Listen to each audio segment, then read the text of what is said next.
family life. There is nothing wrong with someone trying to mentor you, but the overbearing nature of that person becomes an issue. So in politics generally, the concept or the godfatherism is someone who leads you, someone who directs you, someone who mentors you, someone who takes care of your, looks into your activities and directs, go this way because of your inexperience or inexposure. But the overbearing nature of that person is something that we have some godfathers in various states. What happened in Rivers, it has not happened in those states. Take for instance, in somewhere in Akwa Ibom, before the governor moved on to APC, you never heard anything happen between Emmanuel Udom and the governor. Yeah. And so in several states, look at Kogi State, we've not heard anything negative so far, to the extent that Yahaya Bello is beginning to have some quabbles with the present governor. And in so many states, even in Borno, the present governor and the vice president, and those who have occupied that position before the present governor.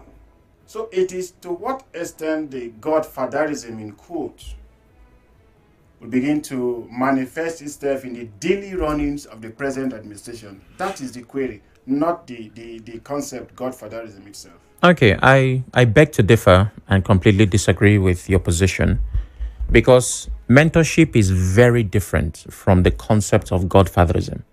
What you described earlier about, somebody mentoring another person, Yes, showing them the path, one is not as experienced as another, that's not godfatherism, right? There are different forms of guidance that might exist, but the concept of a godfather, let's even get away from politics. yes, The term godfather was popularized in the mafia setting, that there is a godfather. And the structure of loyalty and allegiance is that everybody submits to the family. That is the godfather. So if you are a godfather, and this is not a myth, right? And we are under you, even though we all have our individual entities, our loyalty is complete to the godfather.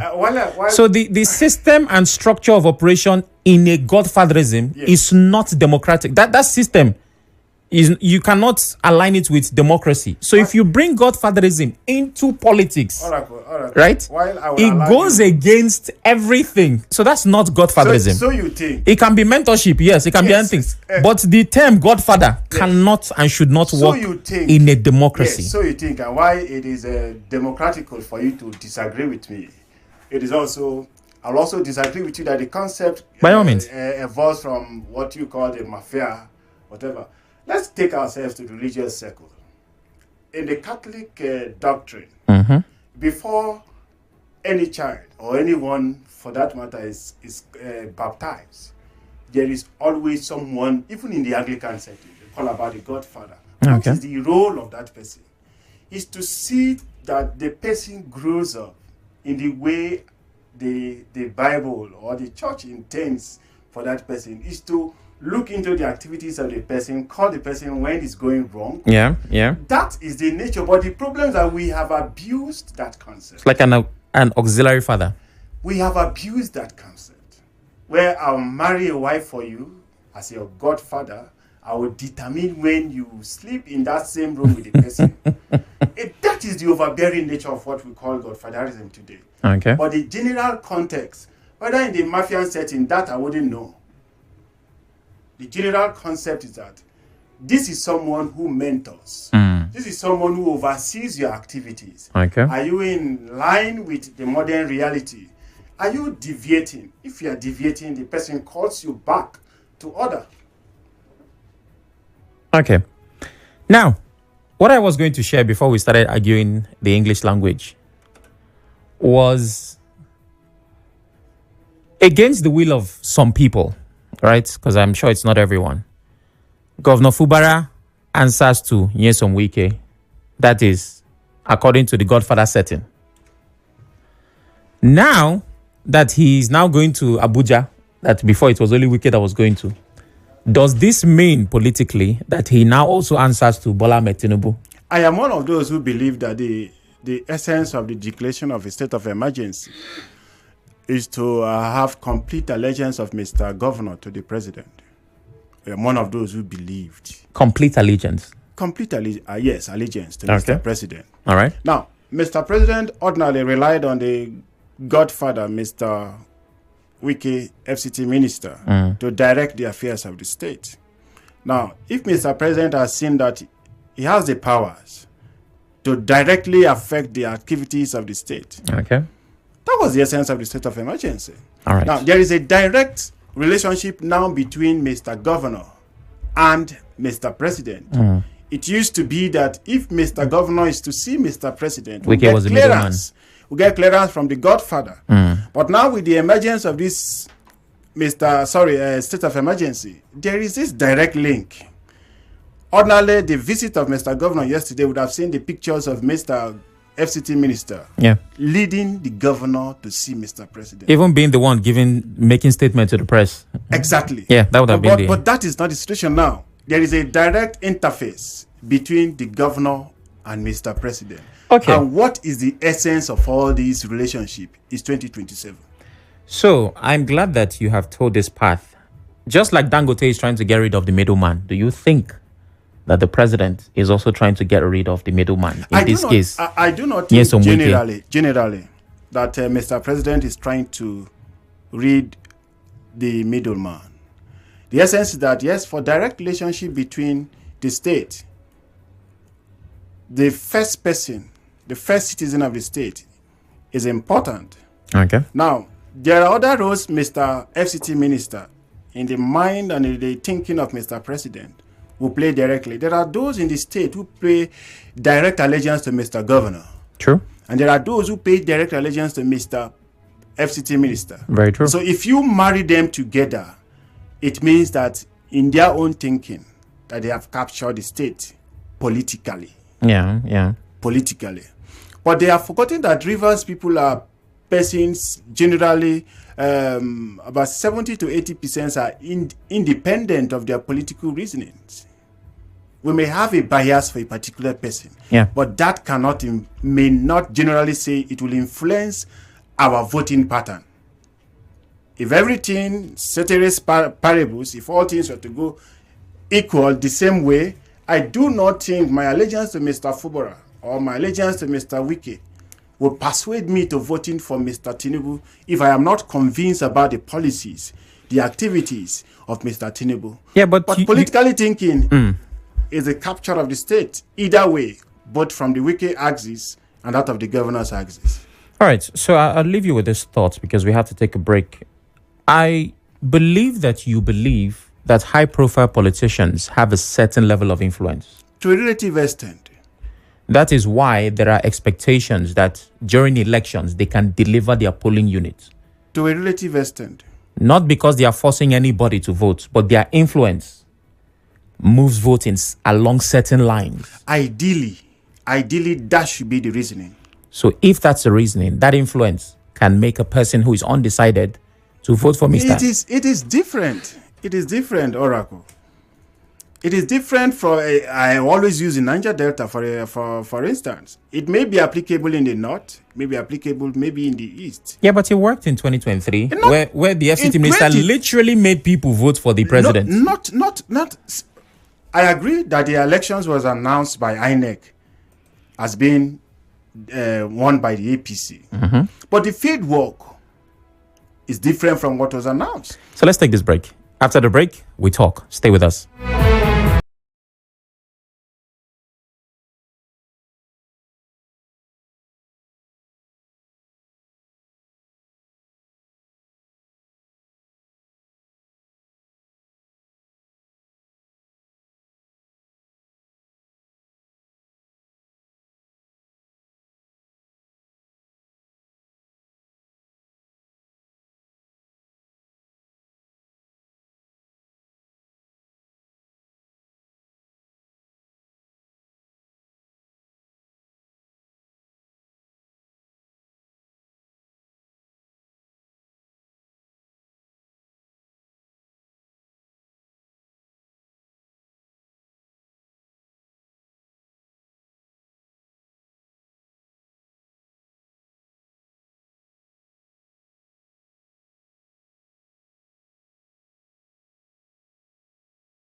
Tell him that I responsibility as the governor of Rivers State. It's not much, it's father-son discussion, telling him thank you and the areas where, if at all, there should be any issue, for him to guide me properly so we don't be in any situation that will bring crisis again. That's all. We have made peace. Fubara and his principal are working together.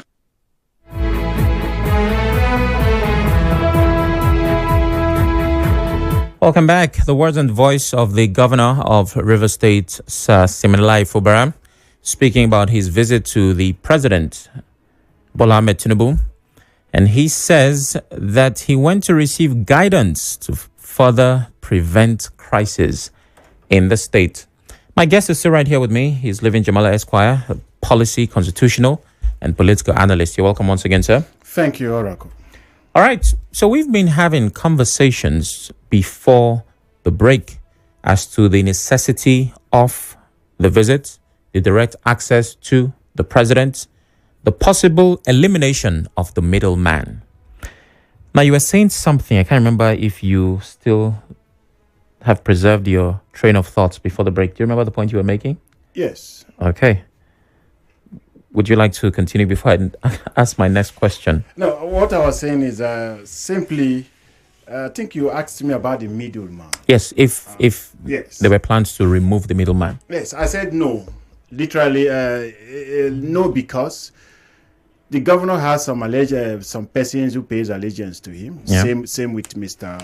FCT minister, who also. But in political calculations and reasoning, the president may be of the view that he has captured the state politically. And I said the River State is far different from that. And if you want to lean on that only to capture the River State, then you may have miscalculated in your political calculations. Because just look at what happened in 2023, where you make reference to that River State fell down to the APC due to the influence of one or two political actors in the state. And it worked. Literally speaking, aside what INEC declared and confirmed by the Supreme Court, Okay. field work, you and I know that what was declared was far different from the reality.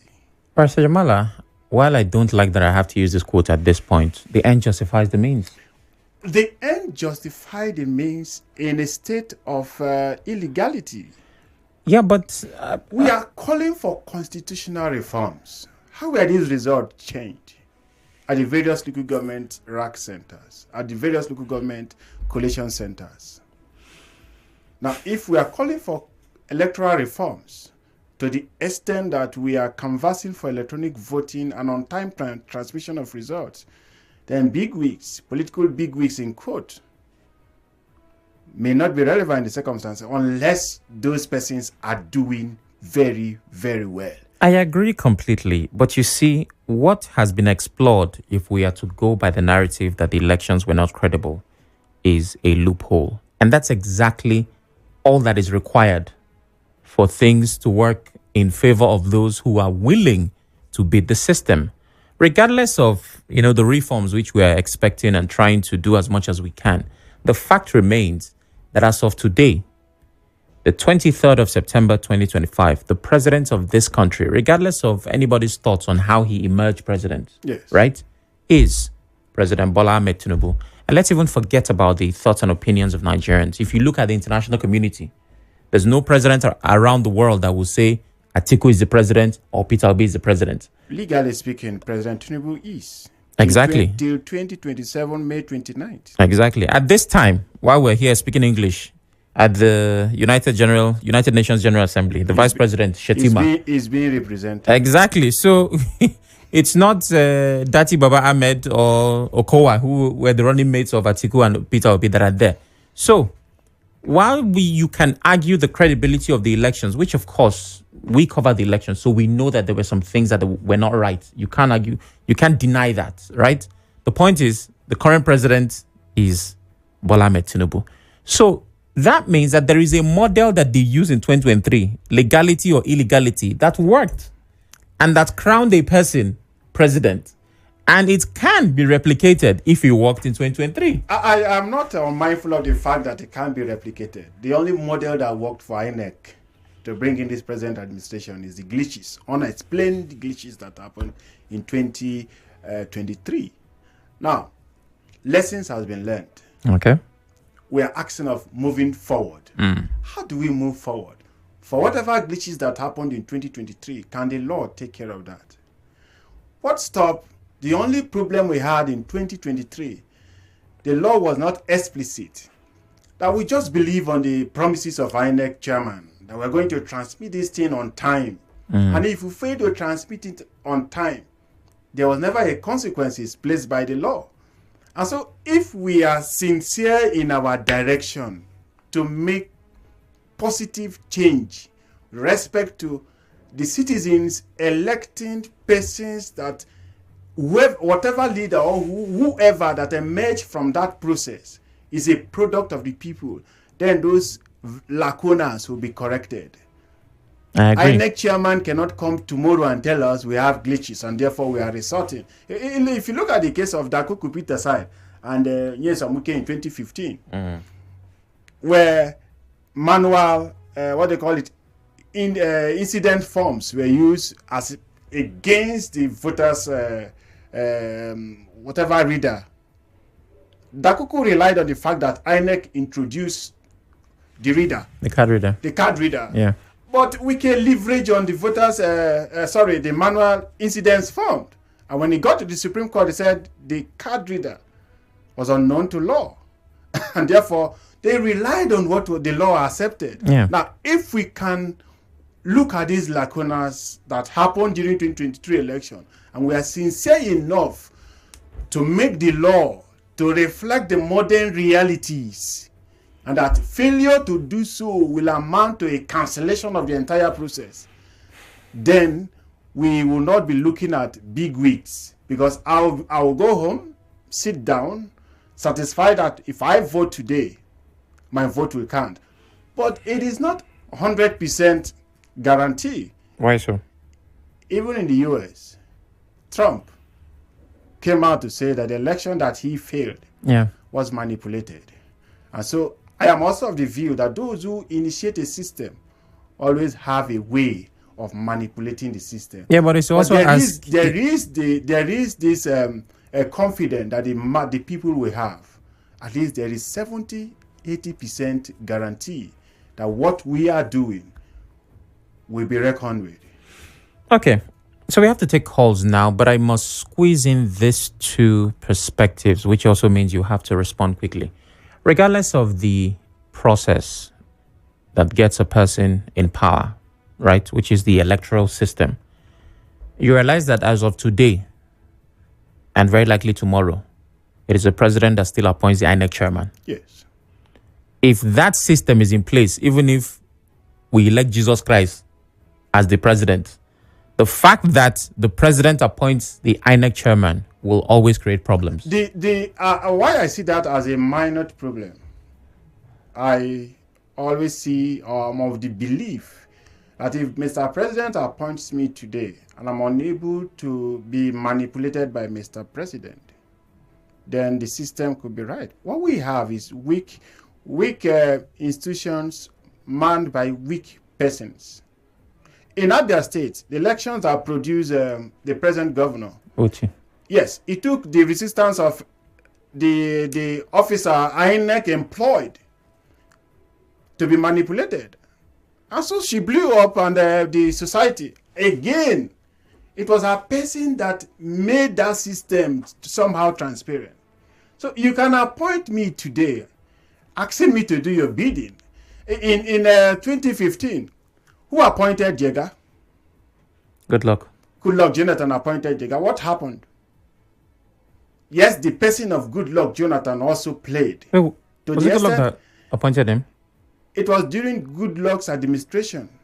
Okay, I'll have to. It was Good Luck. I believe it was during Good Luck's administration. If you're looking at from the point of Yaradua. Yeah, I'm trying to think. Yes, yeah, brought in if he was the one that appointed him. It took the person of Jonathan who decided not to manipulate the system. And Jega on his own, thinking that what he was doing, whether he was influenced by some factors or not, you and I wouldn't know. But in the history of Nigeria, a sitting president lost. So it is not about the appointer. It is about the person who was appointed. Is the person willing to do something that is right? Well, we don't need to have a system where the president does not appoint. That's where we can have a system. That is part of the electoral reforms we are talking about, where some persons are conversing that the National Judicial Council should be responsible. But again, who influences the membership of that council? Okay.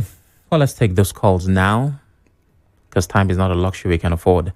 0817-923-0002. 0817-923-0003.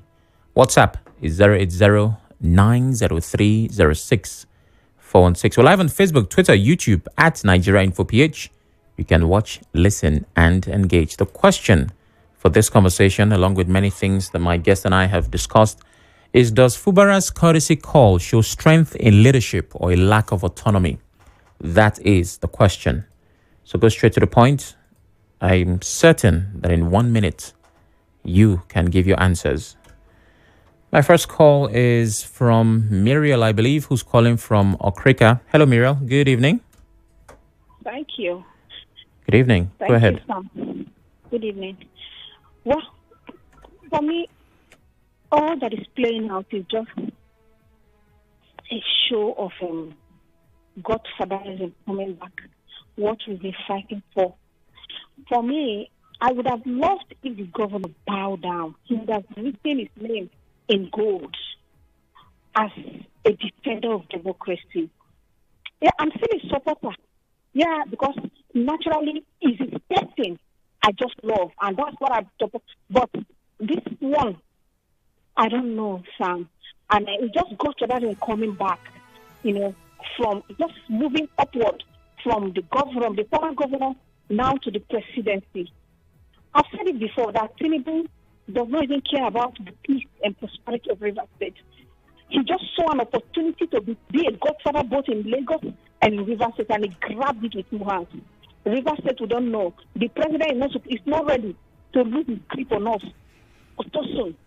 Okay, Muriel, before I let you go, let me get something clear. He has registered going to the president that he's for peace. When I listen to him, Okay, hello, Muriel. The message of peace. Muriel, can you hear me? Even before and after. I'm listening to you. Yes, when you say the governor bowed down, do you mean he should have resigned? Absolutely, Jude. Okay. But he has his reason, and I'm here to see Jude and Sam. But I think he would have bowed. He would have written his name in gold. Everybody, the whole world would have clapped for him. Let the deputy governor become the governor. Let's see how it goes.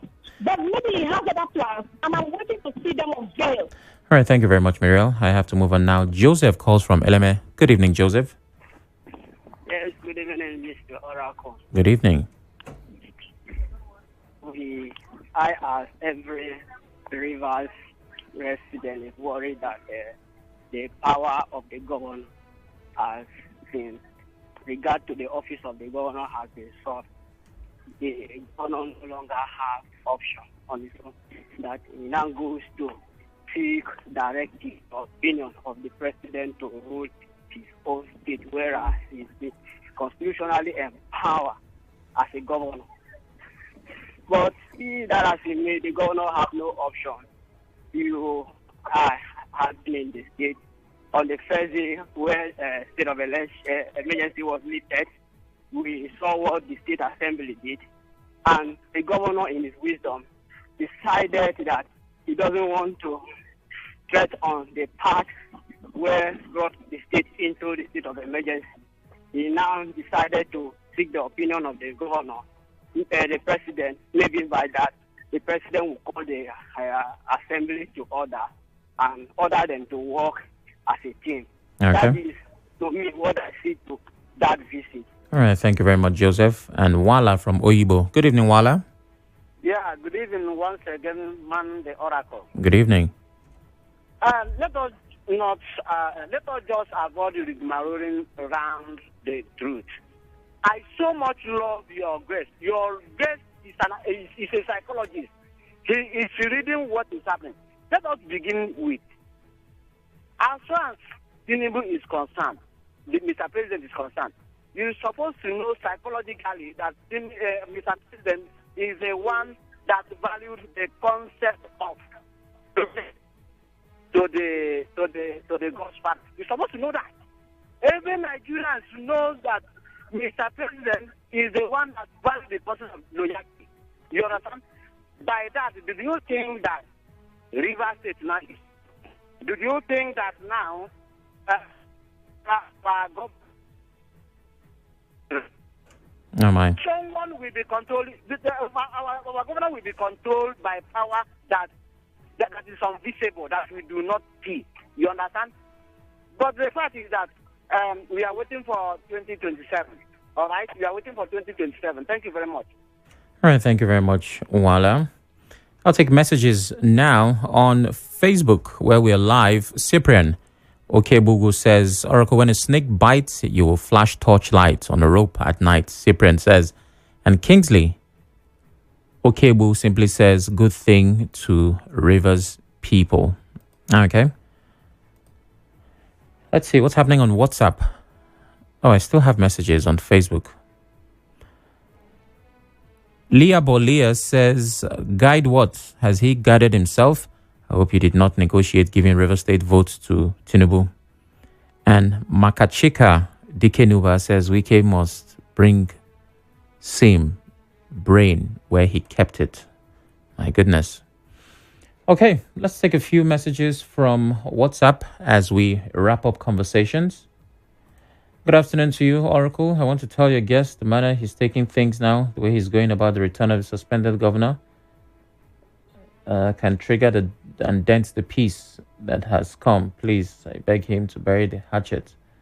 I don't know which of the guests, but I'm not sure I heard anything from the guest I have now that would destroy the peace. Good evening, Miss Oracle. My Bible tells me that for a man to get married, he should first leave his father and mother and cleave to his wife, which means it takes a man that is independent to be married. For Fubara to say that he visited Tinubu to seek for guidance is an indication that he, Fubara, is not qualified to govern the state, whereas Tinubu is the president of Nigeria. That's the only part of your message I can take. Okoro Hyacinth. The governor going to meet the president is very okay with me. It's just the peace process we anticipated for. In the coming days, I suggest and advise the governor decamps to the APC in order to balance and justify every of his move. Meanwhile, as the governor always go with speaker and all assembly members, so peace will best be achieved. That's interesting. Oh, I said, Jamala, lots of thoughts and opinions. What is your final position on this as we wrap up? We're down to seconds. My final position is very simple. For the sake of peace, Fubara has found himself where it is either the wishes of Rivers people or the wishes of the mighty. Okay. I like that. And yes, I was going to ask this so very quickly. If Fubara's visiting the president, and let's imagine that it is consistent, it happens again and again, presents a conflict of interest with the FCT minister. Maybe he's not okay with it, or maybe he goes against something he is for. How do you think that will play out very quickly? A politician will always make do of the highest advantage. Okay. If the interest of Fubara should be protected against that of the Wike, the president will do so. And if the interest of Wike supersedes that of Fubara, the president will sacrifice either of them for his own benefit in 2027. So it's a question of interest. Yes. All right. Well, thank you very much, Barrister Jamala, for joining us. We appreciate your time.